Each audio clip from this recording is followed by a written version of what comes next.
Ladies and gentlemen, thank you for your attendance. Given the obvious level of interest in this tragic story, we thought it was the only appropriate way to express our deep sorrow of the events of the last 24 hours. At around 4 a.m, we released a brief statement, which in part said, Southern Cross Austereo are deeply saddened by the tragic news of the death of nurse Jacintha Saldhana from the King Edward VII Hospital, and we extend our deepest sympathies to her family and all that have been affected by this situation around the world. I can tell you I have spoken with the presenters concerned. They are both deeply shocked, and at this time we have agreed that they not comment about the circumstances. Southern Cross Austereo and the hosts have mutually decided that their show will not return until further notice out of respect of what can only be described as a tragedy. Southern Cross Austereo is committed to working with authorities in any investigation into this tragedy. Our primary concern at this time is for the family of Nurse Saldhana. This is a tragic event that could not have been reasonably foreseen, and we're deeply saddened by it. At this point, I'll open it up for questions. Thank you. Can you just explain how long the two had actually been working for today and when they actually began formally as hosts of the show? They've only been hosts together. Mel's been on the show a bit longer. MC's been with the group a few years and was recently promoted to the shift. So they've been on air for probably a couple of weeks. Was that Michael? Well, that's Michael. Michael is MC. I'm sorry. So reports that it was Michael's first day on air false. I'm sorry? Reports that it was Michael's first day on air. No, he's been a presenter with the group for a long period of time. But was it his first day on air on the Hot 30 or Summer 30? It wasn't his first day with the Hot 30. He's been on the Hot 30, but not for a very long period of time. Was it the first day of his current contract with being the permanent host of the Hot 30? No. This is third day. Did you seek permission from the nurse involved before you proceeded to it? We followed the procedure that we have within our company, and we're satisfied that that procedure was met. What was that procedure? Well, I'm not going to go into the details. The details are different in every different situation. There's different rules in different states and different jurisdictions apply, but we're confident that we've broken no rules. I've been told that Austereo's policy is you need permission from the subject of the prank if that subject is in Australia. And again, if it's overseas, you don't need permission. Again, it depends on the jurisdictions, and they vary from state to state, and they vary between countries as well. Can you explain the situation that we're talking about then? Because that's what we're here today. Well, I'm not going to go into detail what all our internal procedures are. I can tell you that we're satisfied that we haven't broken any laws. Were protocols for this interview in fact followed? For this particular prank, were the policies in fact followed from start? Yes, we're satisfied that the procedures that we have in place were met.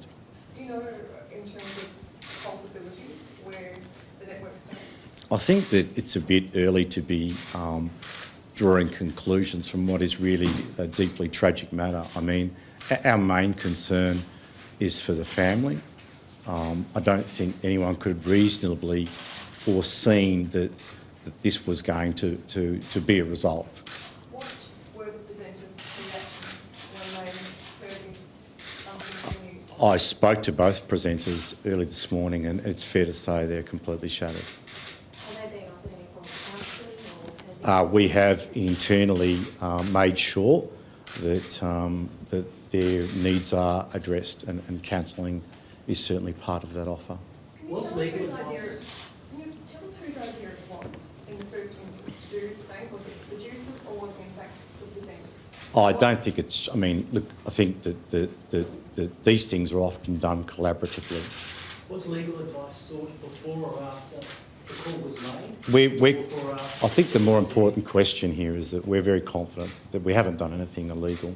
Our main concern at this point in time is what's a tragic what happened is incredibly tragic, and we're deeply saddened, and we're incredibly affected by that. Also quite costly, I would imagine. We've learned that just this afternoon both Telstra and Coles have pulled advertising from Austereo. How do you feel about that?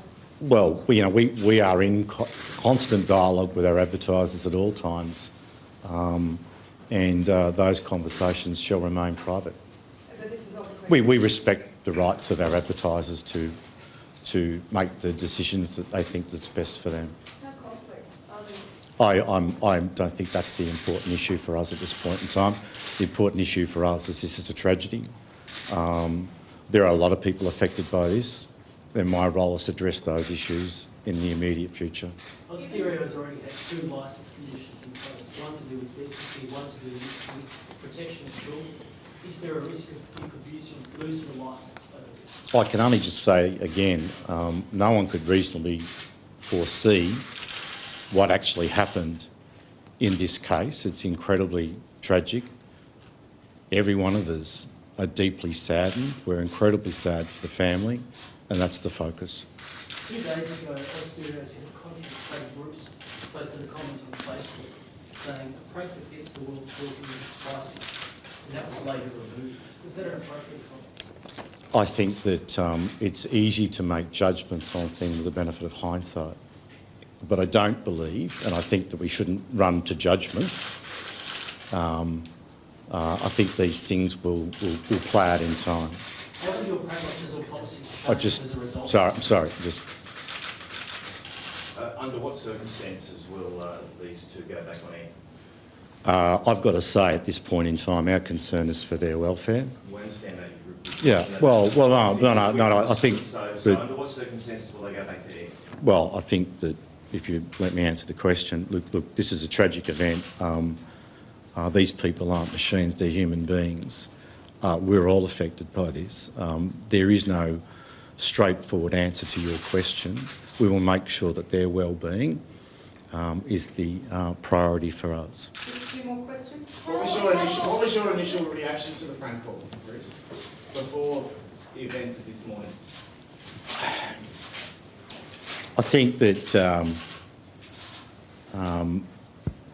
prank calls as a craft in radio have been going for decades and decades. They're not just part of one radio station or one network or one country. They're done worldwide, and no